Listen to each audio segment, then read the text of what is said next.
الحمد لله كفى وسلام على عباده الذين اصطفى أما بعد.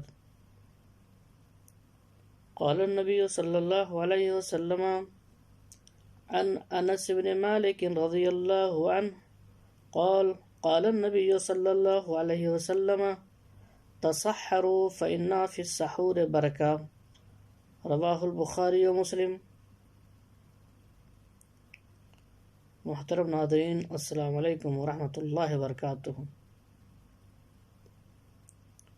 آج کا یہ درس سحری کے آداب و فضیلت پہ ہوگا. امید ہے کہ اس کے ذریعہ ہو سکتا ہے کوئی فائدہ اٹھا لے. محترم حضرات، سحری کہتے ہیں روزہ رکھنے کے لیے طلوع فجر سے پہلے کچھ کھا پی لینا، اس کو سحری کہتے ہیں. اس کی فضیلت کیا ہے میں بتانا چاہوں گا.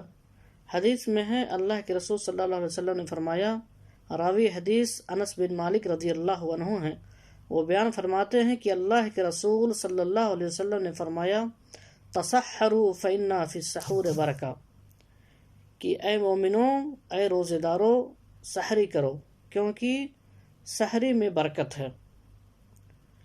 تو اس حدیث میں سحری کی جو ہے فضیلت بیان کر دی گئی ہے کہ سحری کے ذریعہ کیا فائدہ ہے اور کیا نقصان ہے.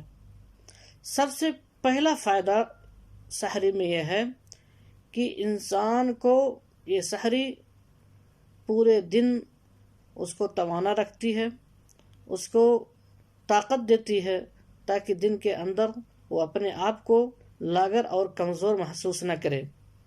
دن کے اندر دوسری عبادتیں، نوافل اور اس طریقے سے فرض نمازیں، اور اگر دن میں کوئی ضروری کام سے کسی غرض سے کہیں جانا آنا ہو تو اس کو تکلیف نہ ہو، وہ اپنے آپ کو توانا محسوس کرے، جس کی وجہ سے اللہ کے رسول نے فرمایا کہ سحری کر لیا کرو، کیونکہ اس کے ذریعے سے انسان کو طاقت ملتی ہے تو کوئی بھی چیز دن میں وہ جو ہے اپنے آپ کو پریشانی محسوس نہیں کرے گا.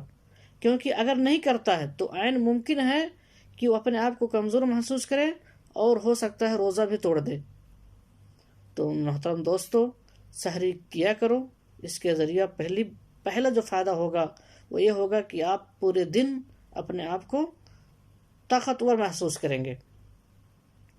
اور دوسرا فائدہ یہ ہے کہ اس کے ذریعہ سے اہل کتاب کی مخالفت ہوگی. حدیث میں ہے کہ اللہ کے رسول نے فرمایا کہ سحری کرنے کی وجہ سے یہود و نصارہ کی مخالفت ہوتی ہے، کیونکہ ان کی شریعت میں یا ان کے یہاں یہ ایسا نہیں تھا کہ روزے کے لیے وہ سحری کریں، اس لیے ہم کرتے ہیں. تو سنیے کہ اس کے ذریعہ ہمیں اہل کتاب کی ہم مخالفت کرتے ہیں.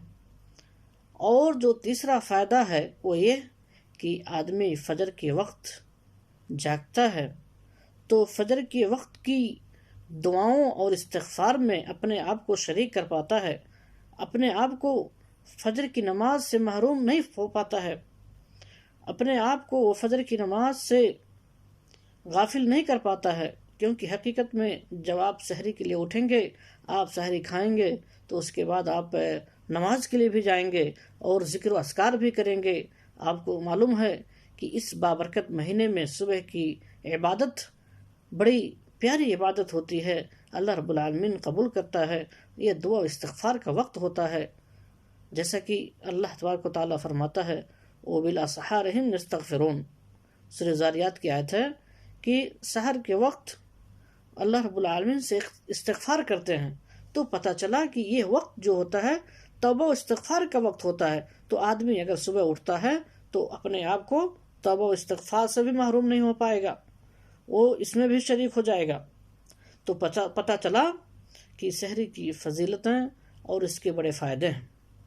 اس کے برعکس نقصان ہے. جو نہیں کرے گا اس کو پہلی بات توبہ استغفار سے محروم، دوسری بات یہ ہے کہ اپنے آپ کو دن بھر وہ کمزور محسوس کرے گا، اور اسی طریقے سے یہود و نصارے کی مخالفت نہیں کر پائے گا.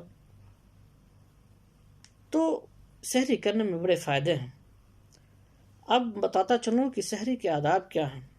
سحری کے لیے آداب وہی ہیں جو عام کھانے پینے کے ہیں۔ پہلی چیز یہ ہے کہ آپ بسم اللہ کر کے شروع کریں گے، اور اس میں سحری میں کوئی مخصوص کھانا نہیں ہوتا ہے۔ آپ کو اگر کوئی بھی کھانا میسر ہے تو آپ کھا سکتے ہیں۔ شرط یہ ہے کہ کچھ طاقتی چیزیں جو طاقت پہنچائیں ایسی چیزیں آپ کھائیں، جیسا کہ اللہ کے رسول نے فرمایا نعم السحور التمر، نعم سحور المومن التمر، کہ مومن کا بہترین سحری کا چیز کیا ہے؟ کھجور ہے، کیونکہ کھجور ایک طاقتور چیز ہے، انسان کو دن میں طاقت پہنچاتی ہے۔ بہرحال آپ کو جو میسر ہے آپ کھا سکتے ہیں، اس میں کوئی شرط نہیں ہے۔ اور ایک بات بتاتا چلوں کہ سحری کے لیے آپ تاخیر کریں، یعنی جتنا تاخیر ہو سکے طلوع فجر سے پہلے، اذان سے پہلے آپ کو سحری کرنا ہے۔ اس سے اور تاخیر نہیں کرنا ہے، یعنی وقت کے باہر نہیں جانا ہے، وقت سے پہلے کرنا ہے، اور نہ ہی وقت کے بہت پہلے کرنا ہے، بالکل وقت کے قریب، ایسا کہ اذان سے کچھ منٹ پہلے آپ کھا پی کر کے فارغ ہو جائیں۔ جیسا کہ حدیث ہے زید بن ثابت رضی اللہ عنہ، وہ کہتے ہیں کہ ہم اللہ کے رسول کے ساتھ سحری کرتے اور پھر نماز کے لیے کھڑے ہو جاتے۔ تو راوی بیان فرماتے ہیں کہ ہم نے پوچھا کہ کتنا وقت ہوتا تھا آپ صلی اللہ علیہ وسلم کے سحری اور اس طریقے سے نماز کے بیچ؟ تو آپ صلی اللہ علیہ وسلم زید بن ثابت نے فرمایا کہ آدمی بآسانی 50 آیتوں کی تلاوت کر سکے۔ تو پتہ چلا کہ انسان کو سحری کے لیے آخری وقت مناسب ہے۔ اللہ رب العالمین ہمیں سحری کرنے کی توفیق دے اور اس کے خیر و برکات سے محروم نہ ہونے دے۔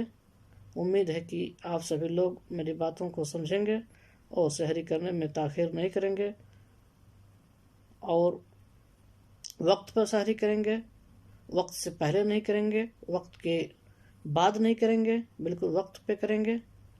اللہ رب العالمین ہمارے روزے اور نماز اور دوسری عبادتیں قبول فرمائے، آمین۔ وآخر دعوانا ان الحمدللہ رب العالمین۔